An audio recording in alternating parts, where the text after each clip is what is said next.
अस्सलाम वालेकुम दोस्तों। तो आज की इस वीडियो में सऊदी अरब की कुछ बड़ी और ज़रूरी खबरें आपके साथ शेयर करूंगा। वीडियो आप आखिर तक जरूर देखें ताकि पूरी जानकारी आपको मिल सके। तो सबसे पहले मैं आपके साथ में शेयर करना चाहूँगा, इसके बारे में काफ़ी सारी कमेंट भी आई हैं मेरे पास और मैंने खुद वैक्सीन लगवाई है, आपको मालूम है पिछले हफ्ते। तो मैं ये जानना चाह रहा था कि जब मैंने एक वैक्सीन लगवा ली है तो कितने दिन के बाद दूसरी वैक्सीन लगवानी चाहिए।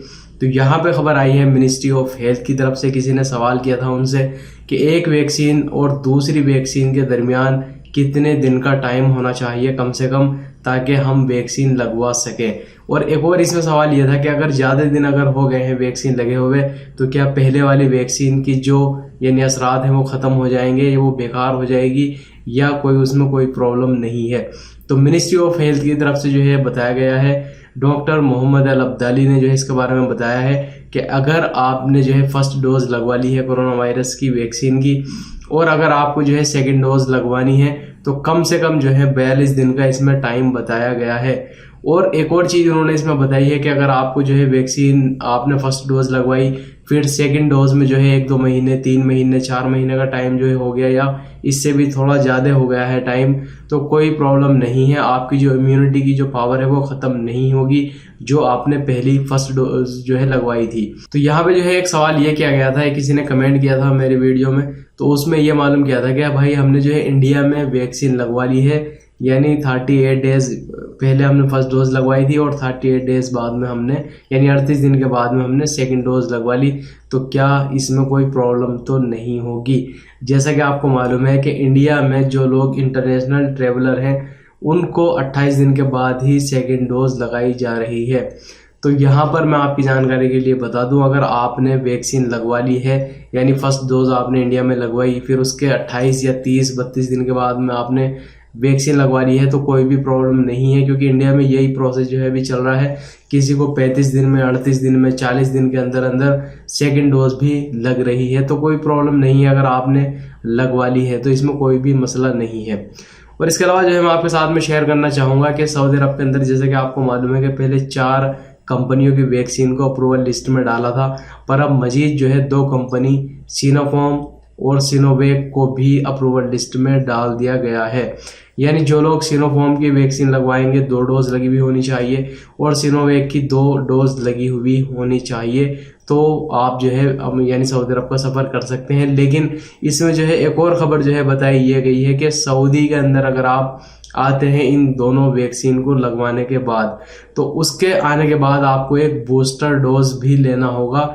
अब मैं आपको इसके बारे में जानकारी दूंगा कि बूस्टर डोज क्या होता है। देखिए यहाँ पे जानकारी ये आई है कि सिनोफार्म या सिनोवेक कोरोना वैक्सीन का दोनों डोज ले चुके यात्रियों को सऊदी में प्रवेश की अनुमति है, यानी वो लोग आ सकते हैं। लेकिन जो सऊदी अरब के अंदर पहले से ही अप्रूवल लिस्ट में 4 वैक्सीन है, आपको मालूम है उसके बारे में, वो अप्रूवल वाली वैक्सीन है उनकी 1 डोज लेना होगा सऊदी अरब के अंदर, वो उसको ही बूस्टर डोज यहाँ पे बताया गया है। तो यहाँ पे मजीद जानकारी ये बताई गई है कि सिनोफार्म या सिनोवेक कोरोना वैक्सीन का दोनों डोज ले चुके यात्री को सऊदी में प्रवेश के लिए इन दोनों डोज के अलावा फाइजर या कोविशील्ड, एस्ट्राजेनेका या मॉडर्ना या जॉनसन एंड जॉनसन का 1 डोज लेना जरूरी है।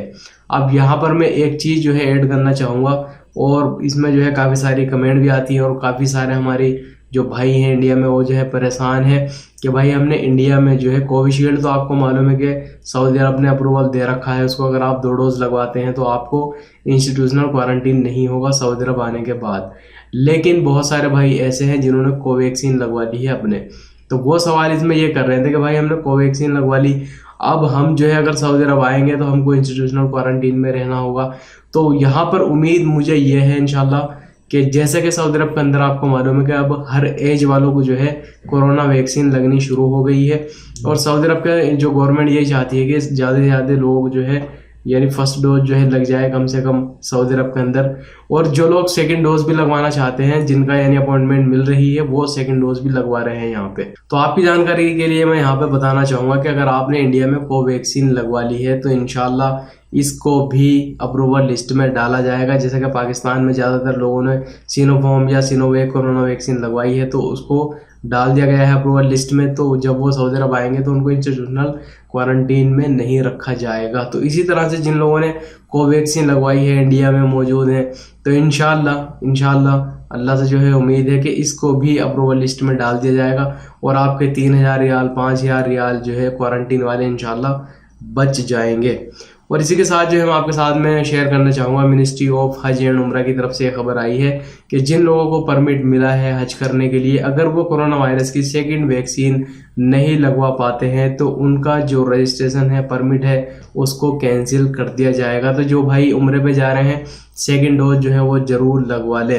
एक और सवाल जो है यहाँ पे जवाजात से पूछा था किसी ने कि अभी सऊदी अरब से मुल्कों में यानी अपने देश में जो लोग जा रहे हैं उनके लिए क्या रूल्स रेगुलेशन है। तो यहाँ पे जवाजात ने इसके बारे में जानकारी दी है कि आपके पास में वैलिड टिकट होना चाहिए, वैलिड एग्जिट एंट्री वीज़ा या फाइनल एग्जिट पे जा रहे हैं तो वो वैलिड होना चाहिए। इसके अलावा आपका जो पासपोर्ट है वो वैलिड होना चाहिए। और जो सबसे बड़ी बात यहाँ पे कही गई है कि जिस मुल्क में आपको सफ़र करना है वहाँ के क्या रूल्स रेगुलेशन है उनको आपको फॉलो करना होगा।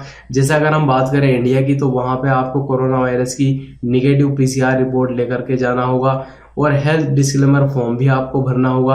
और इसके अलावा जो भी कोई नए रूल्स रेगुलेशन आते हैं इंशाल्लाह हम आपको उसके बारे में बता देंगे। और आज के कोरोना वायरस की रिपोर्ट आपके साथ शेयर कर देता हूं। तो पिछले 24 घंटे में 1244 नए केस आए हैं, 1523 लोग इस बीमारी से सेहतयाब हो गए हैं। रिकवरी रेट अल्हम्दुलिल्लाह अच्छे हो गए हैं। सऊदी अरब में 16 लोगों की मौत हो चुकी है। 344 लोग सबसे ज़्यादा रियाद में आए हैं, एस्टन में 254, मक्का में 200, असीर में 125, मदीना में 71, जजान में 64, नजरान में 64, अल कसीम में 47, हाइल में 37, अल बहा में 12, तबूक में 11, नॉर्दर्न बॉर्डर्स में 10, अल जोफ में 5। और सऊदी अरब के अंदर अभी जो एक्टिव केस हैं वो हैं 10,510, जिनमें से 1434 क्रिटिकल केस हैं जिनको ICU में रखा गया है। देखिए यहाँ पे जो एक भाई ने सवाल किया है, अस्सलाम वालेकुम भाई। वालेकुम अस्सलाम। छुट्टी पर जाने के बाद क्या दूसरे कफील या कंपनी के पास लग सकते हैं क्या काम पर? तो इनके कहने का मतलब यहाँ पे यह है कि ये छुट्टी पे गए हैं, क्या वहाँ से आकर के किसी और कंपनी में आ सकते हैं या किसी और कफील के पास आ सकते हैं क्या काम करने के लिए? तो यहाँ पर मैं जो है पहले भी इसके बारे में बता चुका हूँ कि अगर आप एग्जिट री-एंट्री वीज़ा पे अपने मुल्क में गए हैं और आप वहाँ से वापस नहीं आते हैं तो आपके ऊपर 3 साल की पाबंदी लगा दी जाएगी। अगर आप जो है 14 मार्च से पहले गए हैं तो आपके ऊपर 3 साल की पाबंदी होगी अगर आप कंपनी में काम करते हो तो, या अगर आप 14 मार्च के बाद भी गए हो, अगर आपने ऑनलाइन कॉन्ट्रैक्ट नहीं किया है तो भी आपके ऊपर 3 साल की पाबंदी लगा दी जाएगी। लेकिन अगर आप उसी कफील या उसी कंपनी के पास में आना चाहते हैं जिसके पास आप थे पहले से ही, तो आप जो है आ सकते हैं, आप पे फिर 3 साल वाली पाबंदी नहीं रहेगी। लेकिन यहाँ पे इनका सवाल है क्या किसी और कंपनी में या किसी और कफील के पास आ सकते हैं? तो बिल्कुल नहीं आ सकते। अगर आप एग्जिट एंट्री वीज़ा पर रुक गए इंडिया में जाकर के तो आप 3 साल के बाद ही किसी कफील या किसी कंपनी के पास आ सकते हैं। अगर आप उसी कफील या उसी कंपनी के पास आना चाहें जहां पर आप पहले थे तो आपको वो वीज़ा भेज के बुला सकते हैं। मेरी ये वीडियो आपको पसंद आई होगी। अगर आप कोई सवाल पूछना चाहते हैं तो कमेंट कर सकते हैं या वीडियो के डिस्क्रिप्शन में आपको मेरा इंस्टाग्राम का लिंक मिल जाएगा, डायरेक्ट मैसेज कर सकते हैं। वीडियो देखने के लिए बहुत बहुत शुक्रिया।